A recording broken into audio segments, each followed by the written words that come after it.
Students, आज हम लोग कक्षा 5वीं की संस्कृत व्याकरण की शुरुआत करेंगे। संस्कृत संस्कार की भाषा है, वह स्वयं संस्कार धारण करती है एवं अध्यापक एवं अध्येता दोनों को संस्कार भी देती है। इसमें वाणी, लेखन, विचार, व्यवहार सब में संस्कार आ जाता है। और जब हम सुसंस्कृत हो जाते हैं तो समाज का, एक स्वच्छ समाज का भी निर्माण करते हैं। तो आइए अब हम संस्कृत व्याकरण सीखने के लिए हमें सबसे पहले अनुवाद सीखना पड़ेगा, और अनुवाद सीखने के लिए हमें कुछ अध्यायों के अध्ययन की आवश्यकता पड़ेगी, जिनमें लिंग, वचन, पुरुष और बहुत सारे सर्वनाम अध्याय शामिल हैं। पर बच्चों, आइए हम थोड़ा सा लिंग, वचन और पुरुष के बारे में आज जानकारी प्राप्त करते हैं। लिंग का मतलब होता है जाति। लिंग का मतलब क्या होता है? जाति। अर्थात किसी भी जाति का हो, पुरुष जाति का हो तो पुल्लिंग, स्त्री जाति का हो तो स्त्रीलिंग, नपुंसक लिंग निर्जीव वस्तु को कहते हैं। तो मेरे ख्याल से बच्चों, आप लोग पुरुष जाति, पुल्लिंग, स्त्री जाति, स्त्रीलिंग और नपुंसक लिंग निर्जीव वस्तु को आप लोग समझ सकते हैं। इसे आप लोग इस तरह से देख सकते हैं। लिंग है, ये जाति है, पुल्लिंग है पुरुष जाति, स्त्रीलिंग है स्त्री जाति और नपुंसक लिंग है निर्जीव वस्तु। आप इनसे तो अब आपका ये एक क्वेश्चन हो गया जिसको कि आपको डील करना है। लिंग किसे कहते हैं, इसके कितने भेद होते हैं, सोदाहरण व्याख्या करें। इस क्वेश्चन को आप लोग डील कीजिएगा। लिंग किसे कहते हैं, इसके कितने भेद होते हैं, सोदाहरण व्याख्या करें। अब देखिए, यहाँ पे है पुल्लिंग पुरुष जाति का। तो अब पुल्लिंग के बारे में आपको, जिससे पुरुष जाति का बोध होता है, उसे हम पुल्लिंग कहते हैं। दूसरा है स्त्रीलिंग, जिससे स्त्री जाति का बोध होता है, उसे हम स्त्रीलिंग कहते हैं। और तीसरा है नपुंसक लिंग, जिससे निर्जीव वस्तुओं का बोध होता है, उसे हम नपुंसक लिंग कहते हैं। मेरे ख्याल से आप लोग को समझ में आ गया होगा लिंग। अब आइए बच्चों, अब हम लोग वचन का अर्थ होता है संख्या। जिससे कि संख्या का बोध हो उसे हम क्या कहते हैं? वचन कहते हैं। जिससे संख्या का बोध हो उसे हम वचन कहते हैं। वचन के भी 3 भेद होते हैं, एक वचन, द्विवचन, बहुवचन। अब एक वचन, जिससे एक संख्या का बोध हो उसे एक वचन कहते हैं।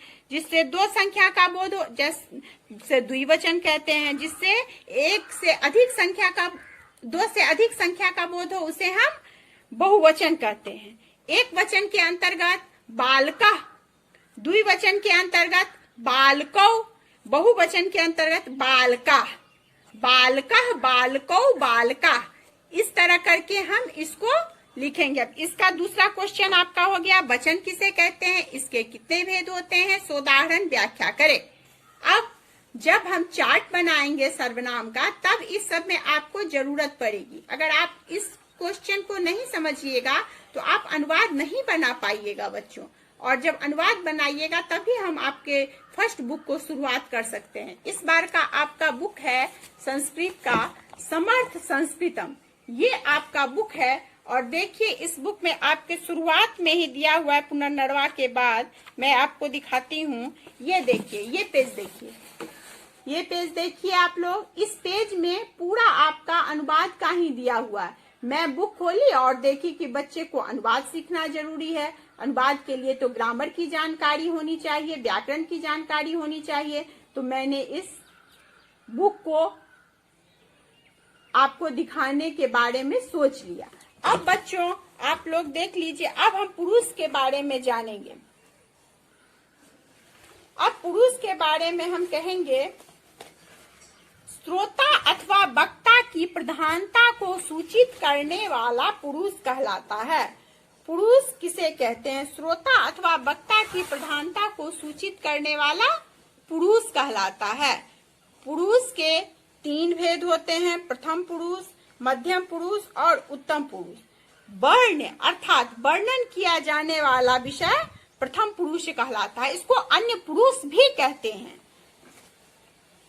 श्रोता सुनने वाला मध्यम पुरुष कहलाता है और वक्ता स्वयं उत्तम पुरुष कहलाता है। बच्चों एक चीज की जानकारी मैं तुम्हें दे देती हूँ, तुम लोग इंग्लिश का ट्रांसलेशन तो बनाते ही होंगे, उसमें तुम लोग देखते हो कि I V, U, he see it and दे रहता है। इसी तरह संस्कृत में शह शातत तो ते ते ताहतानी होता है, त्वम युवाम युवम अहम आवाम वयम। तो इसका जो फर्स्ट पर्सन है उसका थर्ड पर्सन हो जाएगा, उसका जो थर्ड पर्सन है इसका फर्स्ट पर्सन हो जाएगा। लेकिन इसको समझने के लिए अभी तुमको पुरुष को जानना बहुत ही ज्यादा आवश्यक है। अब देखो बच्चों, तुम लोग समझ गए हो कि इसमें कौन सा क्वेश्चन करना है। पुरुष परिचय के बारे में पूरा आप लोग क्लास 4 में शायद पढ़े होंगे, उसको कर लेना है, और लिंग वचन इतना करके आप ये तीनों क्वेश्चन मुझे सेंड कीजिए। कोई भी दिक्कत हो तो मुझसे पूछिए। सर्वनाम हम अगले क्लास में पढ़ेंगे और आप इन तीनों क्वेश्चंस को बना करके मुझ पर सेंड कीजिए, ताकि मुझे भी लगे कि आप लोग सारे बच्चे वर्क कर रहे हैं।